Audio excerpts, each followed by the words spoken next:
Oiê, pessoa! Tudo bem com você? Eu espero que sim. Se você não me conhece, meu nome é Camila. Seja muito bem-vindo, muito bem-vinda ao meu canal. Esse é o papai. Olá, tudo bem?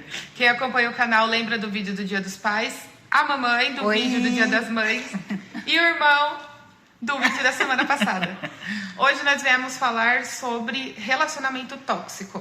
Esse é o tradicional Decora Mais Fala do domingo, que eu decoro meu planner e falo com você sobre algum tema específico, e a gente decidiu trazer o meu relacionamento tóxico, que já se foi, graças a Deus, mas como um exemplo prático para todo mundo que pode estar passando por essa situação.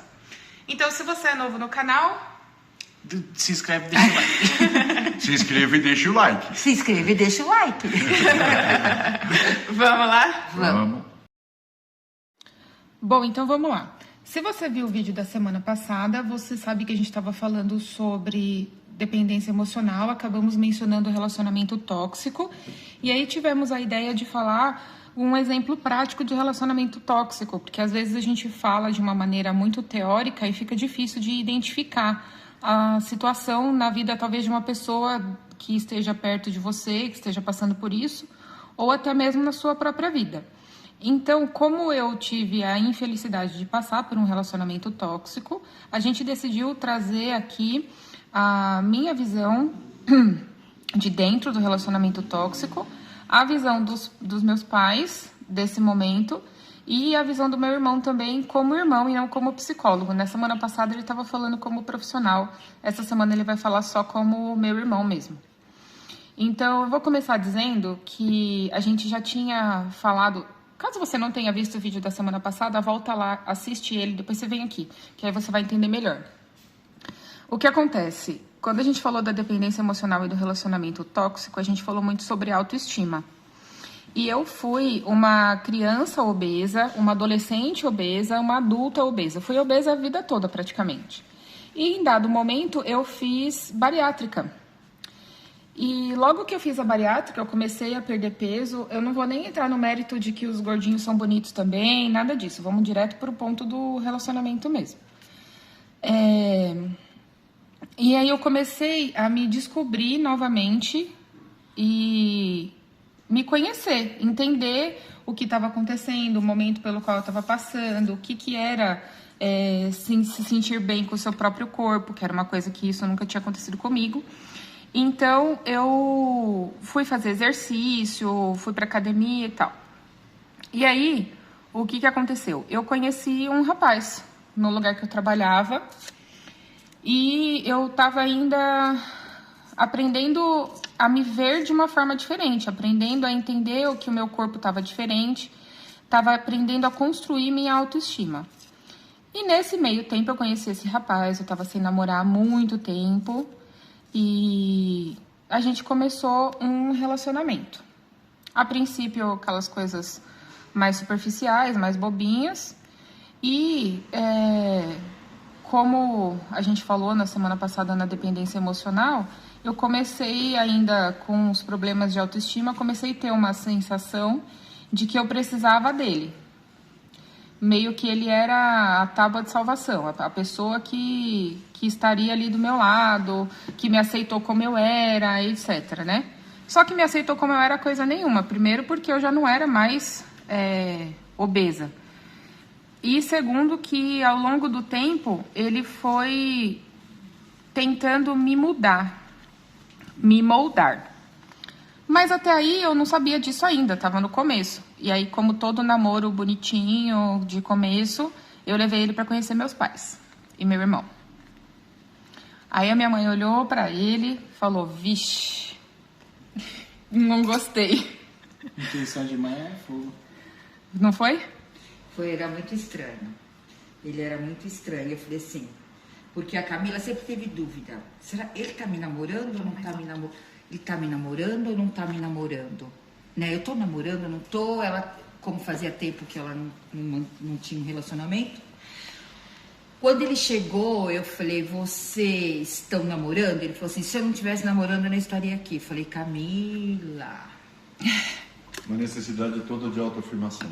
Nossa, falei, não na hora, né? Na hora eu tomei aquele puff. Falei, vixe. Mas fiquei na minha, porque ela estava muito encantada.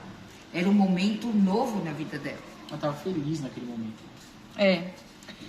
E aí foi passando o tempo e eu tava com aquela coisa que a gente falou na semana anterior do deslumbre e de achar que aquele era a pessoa da minha vida, era o homem da minha vida, que ele era o certo e tal, etc. Deixa eu abrir um parênteses aqui. A Camila parecia uma adolescente naquele período do início desse relacionamento. Sabe aquele adolescente bobo, que quer o tempo inteiro estar com a outra pessoa? Ela tava assim. Tava mesmo. E foi até muito rápido. Eu também tava numa fase de que eu tava passando por autoafirmação. Eu já tava planejando sair da casa dos meus pais, morar sozinha. Enfim, o relacionamento foi se desenvolvendo e eu tinha amigos próximos que não iam com a cara dele. Assim, suportavam estar com ele para poder estar comigo. Por quê? Um dos sinais que na época eu não enxerguei. Eu não podia sair sem ele. Se eu fosse sair com os meus amigos, ele tinha que estar junto. E ele fazia bico, né? Ficava bravo. Ficava bravinho, ficava de bico. Então ele estragava o passeio. Teve momentos da gente estar numa viagem, e eu, a Camila, ele e os amigos da Camila, jogando um truque, jogando um baralho, e do nada ele fazer bico, ele fechar a cara, ir pro quarto da pousada onde a gente tava, esse tipo de coisa. Do nada. E ele foi aos poucos me tirando da convivência dos meus amigos, porque eu acho que ele deve ter percebido, né? E são pessoas que me amavam bastante, e lógico, família, por exemplo, meu pai, minha mãe e meu irmão, que estão aqui comigo gravando esse vídeo, lógico que me amam. E então ele foi me tirando do relacionamento até com os meus pais. Do nada ele começou a... Blindar a Camila. E assim, fazer cara feia quando a gente ia lá, não recebia a gente bem. Ficava no quarto, né? Tentava afastar a gente dela e ela da gente. O único que ele aceitava mais ou menos na casa lá que eles moravam, no apartamento que eles moravam, era eu. E eu sempre meio que passando pano, né? Ah, não, ele tá cansado. Ah, não, é porque ele trabalhou. Ah, enfim. E até que chegou o cúmulo de eu morar na rua de cima da casa da minha mãe. No apartamento que a gente morava, dava pra ver a casa da minha mãe. E eu passava mais de 15 dias sem vê-los. Meus amigos todos... uma das minhas amigas mais próximas chegou a falar pra mim: se você quiser vir aqui sozinha, você é bem-vinda. Se você trouxer ele, você não entra. Pra vocês terem noção da... E eu achando que eu tava certa, que eu tava num relacionamento excelente e que tava tudo bem e que, na verdade, esse tipo de coisa que ele fazia é porque ele me amava muito e porque ele queria me proteger, enfim, milhões de coisas dentro da minha cabeça que corroboravam a postura dele. E isso tem uma ligação direta com o vídeo da semana passada, com a ideia com a parte do relacionamento tóxico, no sentido do tóxico fazer com que a vítima acredite ser somente ele o ideal para a vida dela. E era o que ele fazia com a Camila. E o tempo foi passando, né? Tem algumas coisas muito delicadas. Por exemplo, no começo do relacionamento, ele queria que eu avisasse todas as vezes que eu estava saindo de casa para ir encontrar ele. E quando eu deixava ele, eu tinha que mandar mensagem que eu tinha chegado onde eu estava indo. E a princípio, e ele também fazia isso. Ele também me mandava mensagem quando ele estava saindo de casa e depois quando ele voltava, que eu deixava ele, que ele voltava para casa, ele me mandava mensagem avisando que tinha chegado. No início eu não percebi, eu entendi isso como um excesso de cuidado. Depois eu comecei a reparar que isso era um controle. Ele estava controlando até meus horários, a hora que eu saía da casa dele, a hora que eu ia chegar na minha casa. Enfim, isso eu só fui enxergar depois, né? E aí ele foi me levando para o convívio da família dele, dos amigos dele. Quando ia sair com alguém era com os amigos dele, com a família dele. A minha família nunca estava boa, porque minha mãe era chata, porque minha mãe falava demais, porque meu irmão não falava nada. Enfim, sempre tinha algum problema, sempre que tinha algum evento, alguma coisa que era relacionada com a minha família ou com os meus amigos acontecia alguma coisa que não dava certo, que não ia dar pra gente ir. Ou ele ia de cara feia, né? Como no aniversário lá que a gente foi. E a nossa prima? Ou ele Não ia de cara feia, ou ele fazia bico. E aquilo foi ficando insustentável, assim. Só que isso demorou, né? Demorou 1 ano, praticamente, para eu começar a realmente entender que algo de errado não estava certo. Quem tá envolvido não percebe. É normal, gente. A Camila não é burra. Ela só estava envolvida na situação. Eu acho que daqui do canal já deu pra perceber que eu tenho um raciocínio até rápido, Acho que né? não se trata de ser burra ou não enxergar as coisas. É o que o Daniel falou. Quando a pessoa está envolvida da forma como a Camila estava com aquele infeliz, ela não enxergava as coisas. E ele tentou afastar a Camila da gente por uma simples razão. Porque ele sabia que nós enxergávamos ele como ele era. Uma pessoa fria, calculista, que não dava um passo sem saber o que estava planejando lá pra frente. O egoísmo dele era uma coisa assustadora. Ele era um psicopata. Ele é um psicopata, ele morreu. Ele é um psicopata. O cara tinha um relacionamento tóxico com toda a família, inclusive com o pai, principalmente com o pai.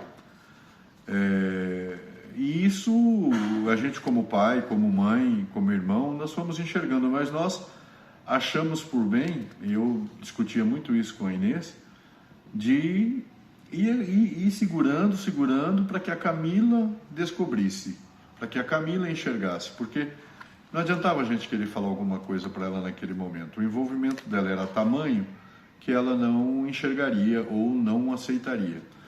Até que chegou um ponto em que não deu mais para suportar, porque a gente viu o tamanho do sofrimento dela, a gente viu o quanto a toxicidade daquele cara estava afetando a vida da Camila, não só emocional, sentimental, mas também profissional.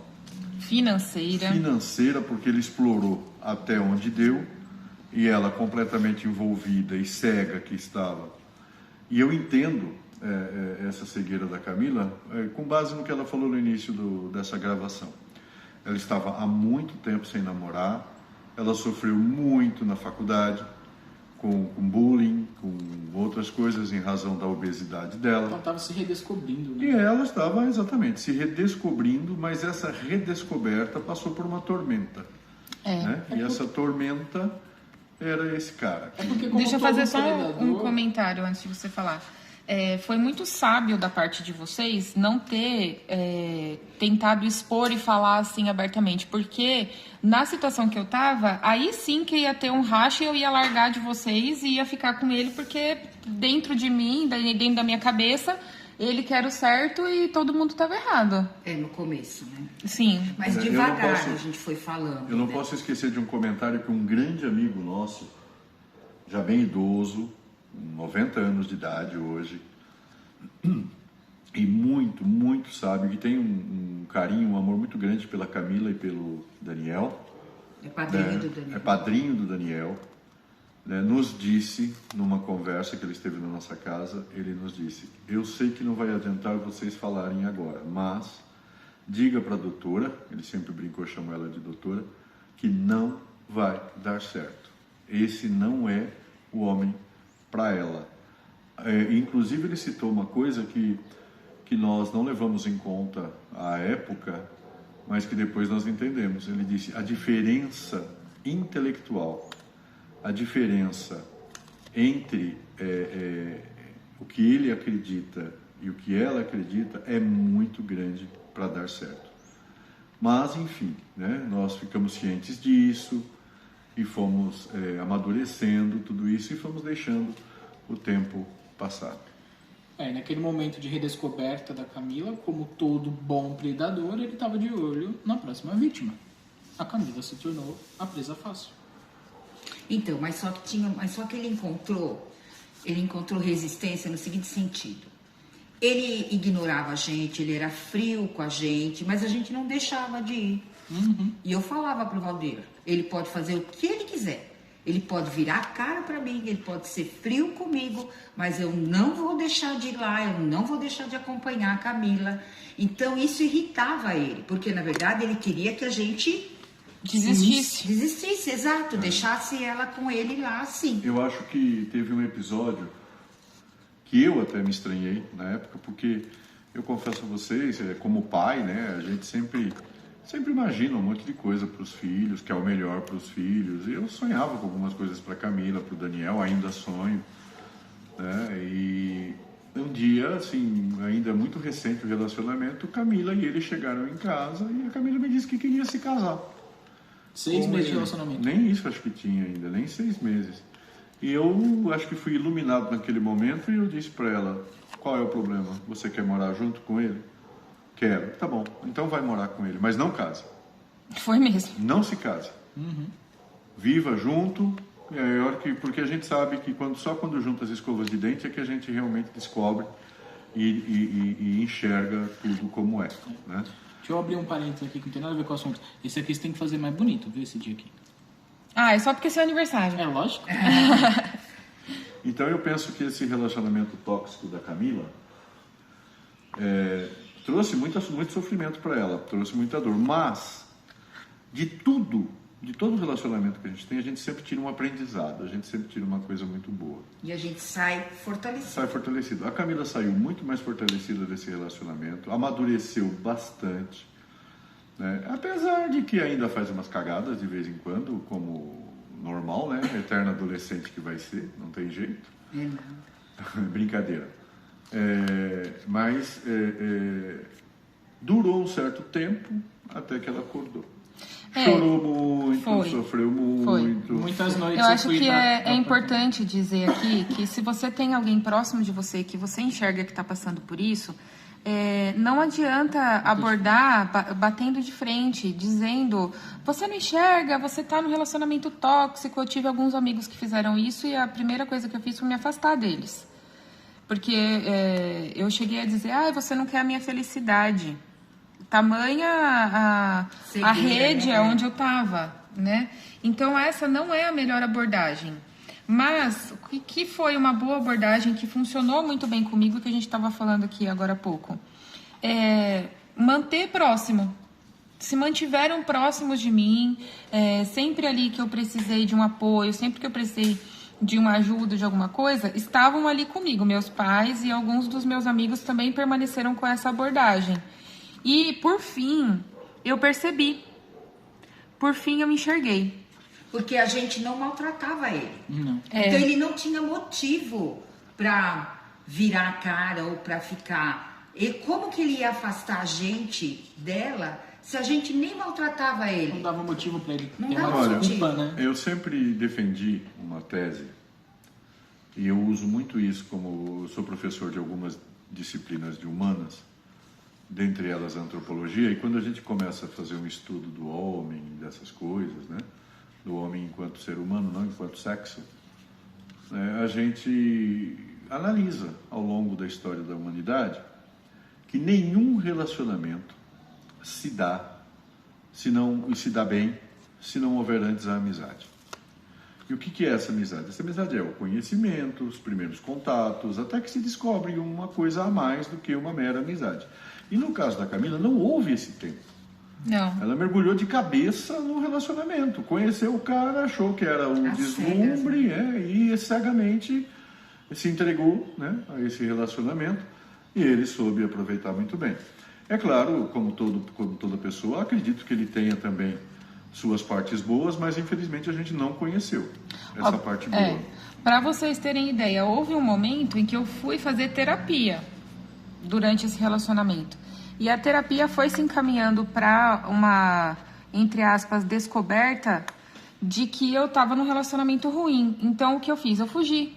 Eu deixei a terapia, eu não recebi alta nem nada. Eu simplesmente fui embora e não voltei mais. Gente, vocês lembram no vídeo da semana passada que eu falei que enquanto psicólogo a gente não diz que é e pronto, acabou? A gente leva o paciente a entender as coisas, por mais que a gente saiba? E ela estava me levando nesse sentido, de eu entender o que estava acontecendo ali. E eu não queria. Eu já estava vendo, eu tinha procurado terapia porque eu estava vendo que algo de errado não estava certo. Mas aí, quando eu percebi para onde eu ia, e eu sempre fui muito teimosa, né? Eu pensava, eu lembro que eu pensava, não é possível. Não é possível. Você, Não, nós. acho. Falei, não, acho que não me enganei desse tanto. Não, é mentira. E ia pra frente, ia tocando. E muitas situações assim. Olha o ponto, olha o nível. Ele ficava com o meu carro. Eu ia trabalhar de ônibus. Para entender, para você que está assistindo entender um pouco. Eu trabalhava o dia todo, eu ia para academia à noite e quando eu chegava em casa eu fazia a janta, eu lavava a louça e eu ainda colocava comida no prato e levava para ele. Entende? Ou seja, É um negócio... A Camila era a serviçal do cidadão. Um negócio punk. Aí, quando estava quase as coisas, ela estava pronta para ouvir o que eu tinha para dizer. Eu fui no apartamento dela enquanto ele estava fora. Cheguei nela e falei: cadê a minha filha? Cadê a Camila? O que você fez com a Camila? Falou pra mim, tá? Não falou pra Falei ele. pra Camila isso. Cadê aquela mulher, aquela moça, aquela... Guerreira. A minha Camila, cadê? Onde tá? Mas essa abordagem foi feita quando a minha mãe percebeu que eu já estava tinha pronta. visto. Exatamente, ela já estava pronta para ouvir isso que eu estava dizendo. Aí ela chorou e eu falei pra ela. Ela falou: não, mãe, eu sei. Eu vou... Tá vendo? Ela já estava pronta, tanto que ela falou pra mim: eu sei. Eu sei, eu vou desistir dele. Eu falei: então você esteja preparada, porque quando você for desistir dele, ele vai ajoelhar nos seus pés, ele vai chorar para você permanecer com ele. Foi mesmo, eu lembro dessa fala. Ela disse: você esteja decidida, porque se você ameaçar e voltar atrás, nunca mais você se livra. Foi essa fala que a minha mãe teve. E foi isso que ele fez, não foi? Foi exatamente isso que aconteceu. Eu lembrava, eu achei interessante até que na hora que eu conversei com ele, falei: olha, e eu ainda fui muito fofa. Que eu me lembro dessa frase, que eu ensaiei ela para falar para ele, porque eu sabia que ele ia ter um troço e eu ia ter que ser forte, eu ia ter que me segurar, porque ele sempre dava um jeito de se colocar numa posição de fragilidade que eu automaticamente, meu instinto cuidador já mudava o plano todo e fazia o que ele estava querendo. Então eu sabia que ele ia fazer isso. Então o que eu fiz? Eu ensaiei a frase e ensaiei a minha reação após a frase. A frase era: eu te amo, mas eu me amo mais. Então agora acabou. Depois que eu falei essa frase, ele estava sentado no sofá, ele quase caiu do sofá. E aí, quando ele viu que eu estava falando sério, muito sério, que eu não estava brincando, ele fez exatamente o que a minha mãe falou. Ele ajoelhou no chão, ele abraçou minhas pernas, ele chorou copiosamente, de soluçar. E eu ali, me segurando, né? Segurando aquele impulso de, ai, coitadinho nada. Coitadinha sou eu que me lasquei nesse relacionamento inteiro e agora chega. E não falei isso pra ele, porque além de não precisar, eu não tinha nem força. Eu tava entendendo, tava caindo uma ficha tão grande ali pra mim, eu tava entendendo tantas coisas que eu tinha passado que talvez eu não precisasse, mas enfim, precisou. Que nesse momento do término foi nossa, demandou uma energia, uma força de mim que foi um negócio assim. E eu lembro que a gota d'água pra mim foi no aniversário de casamento, entre aspas. No dia que fazia 1 ano que a gente tava morando junto, eu apaguei as luzes, acendi vela, comprei uma lingerie, fiz um negócio todo bonitinho. Aí ele chegou e não lembrou. Não lembrava. Aí eu falei assim: você sabe que quando faltava 5 para meia-noite, ele falou assim, eu falei: você sabe que dia é hoje? Aí ele... Aí eu falei: Aí a resposta dele foi: ah, mas você nem me lembrou. Aí eu falei: não, eu não te lembrei. Tá bom, é verdade, o erro foi meu, eu tinha que ter te lembrado desse 1 ano, isso aí mesmo. Aí foi a gota. E aí finalmente eu tomei a decisão e terminei. Me libertei. Mas é importante dizer que, mesmo tendo tomado a decisão, mesmo tendo ensaiado a frase, mesmo tendo consciência do que eu estava passando, daquele relacionamento ruim, eu ainda esperava que ele de alguma forma brigasse por mim, que ele lutasse para ficar comigo. E isso obviamente não aconteceu. E aí isso me deixou um pouco pior, porque eu tinha criado uma expectativa que obviamente não foi atendida, e eu terminei aquele relacionamento me sentindo um lixo, e pior ainda, uma mulher pela qual não valia a pena lutar. E eu fiquei doente fisicamente. Eu passei 3 dias de cama na casa da minha mãe. Eu saía da cama pro banheiro, porque eu tive inclusive um piriri, e do banheiro pra cama. Essa foi a história do término. E foi assim, depois que eu terminei, que eu tava destruída, eu precisei de muito mais apoio ainda do que quando eu precisei enxergar a situação. Mas é predador, perdeu uma presa e vai atrás de outra. Imediatamente ele desistiu de continuar investindo e foi buscar outra, encontrou outra mesmo, realmente. E foi isso. Então, a gente espera que esse vídeo... Mas eu queria abordar uma coisa aqui antes, me permita Diga aí. cortar um pouquinho. Nós falamos bastante aqui sobre relacionamento tóxico, com ênfase no relacionamento da Camila, que foi um relacionamento amoroso, um relacionamento íntimo, um relacionamento de marido e mulher. Mas a gente não pode esquecer também dos relacionamentos tóxicos que a gente mantém em busca de atenção, em busca de amizades que a gente, na verdade, se desvaloriza. Eu conheço muita gente que, para se sentir amigo de alguém ou para sentir que alguém é seu amigo, se anula, adquire até coisas que ela sabe que o outro gosta para ver se o outro se aproxima dela como amigo, na verdade. E na verdade não é amizade, é apenas um interesse. Esse tipo de carência é muito tóxica, sabe? São pessoas que sentem que tem que dar presentes, que tem que ficar comprando amizade, né? E isso não leva ninguém a lugar algum. Então é preciso refletir, né? Se você tem esse tipo de problema, é bom que você reflita quem de fato são os seus amigos. São seus amigos pelo que você faz e tenta conquistá-los? Ou são seus amigos porque te aceitam, te acolhem e te amam pelo que você é, na sua essência, na sua natureza? Olha, se tivesse sido ensaiado, não teria saído tão bem, porque a gente falou exatamente sobre isso no vídeo da semana passada. E ele não estava aqui. Da dependência emocional relacionada a amizades, a relacionamento com familiares e tudo mais. Ô, mano, você vai fazer quantos anos? 29. Então, o que eu ia dizer é justamente isso. A gente espera que esse vídeo cumpra uma função até social. Sim. De alerta, sabe? Para que as pessoas percebam que elas não estão sozinhas. Exato. Né? Perceber que tá num relacionamento tóxico é a parte mais difícil. E se você está assistindo esse vídeo e você está sentindo que você está dentro desse relacionamento tóxico, eu sei que nesse momento está doendo, que eu senti essa dor também. Mas calma que passa. E precisa ter força. Precisa ter força e precisa de rede de apoio. Sim. Então não tenha vergonha, não tenha receio de falar com seus amigos e com as pessoas que realmente te amam para elas te apoiarem nesse momento. E se você que está assistindo é amigo de alguém que está passando por esse...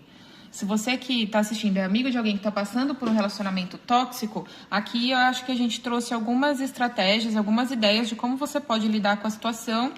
E, na verdade, o principal é paciência.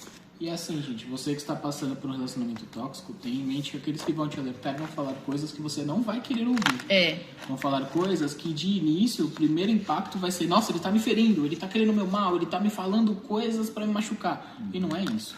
E não se esqueça nunca, eu vou usar aqui um antigo clichê, mas que diz o seguinte: o verdadeiro amigo não é aquele que fala o que você gosta, mas o que você precisa ouvir.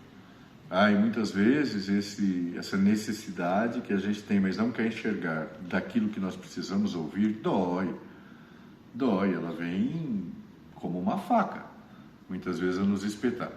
E eu queria lembrar vocês o seguinte: nesse canal Decora Mais... Como é que é? Decora Mais Fala. Decora Mais Fala, aqui da Camila. Vocês têm, de certo modo, direto ou indiretamente, vocês têm uma médica, um psicólogo, uma psicóloga, um filósofo, um teólogo, um antropólogo e um sociólogo. Olha, é um combo, é um combo. Psicopedagoga. E uma psicopedagoga. E psicanalista. E se vocês sentirem que querem partilhar alguma coisa com a gente, que a gente pode ajudar de alguma maneira, sintam-se à vontade. Nós estamos aqui para isso e de repente a gente abre um novo canal no canal. Para ir conversando sobre isso. A gente já tem uma certa idade, eu não vou falar a idade da Inês, senão ela ficar brava comigo, mas eu já passei dos 60, ela também, e a gente viveu muito isso, muito trabalho nosso durante a nossa vida toda com jovens, com casais, com relacionamentos, com pessoas LGBTQIA+, que sofrem muito, muito, muito, a gente sabe, e a gente está aqui aberto para acolher, para conversar e para ajudar naquilo que for preciso. O meu Instagram normalmente já fica aqui embaixo no box de informações. Eu vou deixar o Instagram do Daniel também. Não vou deixar o do meu pai e da minha mãe porque eles não mexem no Instagram, mas se vocês quiserem falar com um deles, a gente passa a mensagem adiante, tá bom? E que 2024 seja cheio de alegria para vocês, sem relacionamentos tóxicos, e que vocês se descubram no verdadeiro valor e se amem de verdade. Um ano de renovações. Um beijo para todo mundo. Tchauzinho. E aí, pessoa, o que você achou do papo? O que você achou da decoração? Espero que a gente tenha ajudado de alguma forma. Eu expus aqui uma parte da minha história, né? Mas achei que valia a pena, que era necessário, com o apoio sempre da família. E como meu pai disse, hoje já é dia 14, mas sempre se mantém. Um feliz ano novo, um feliz 2024 para você e com muita autoestima, amor próprio e autoconhecimento. Redescubra-se em 2024. Renovações. Renovem-se. Vamos nos renovar. Tchau. Felicidades para vocês, Felicidades. gente. Obrigado pela paciência. A mão tá suja que eu tava mexendo nas plantas. É a véia das mudas, é a véia das mudas. Tchau, gente. Tchau. Até mais.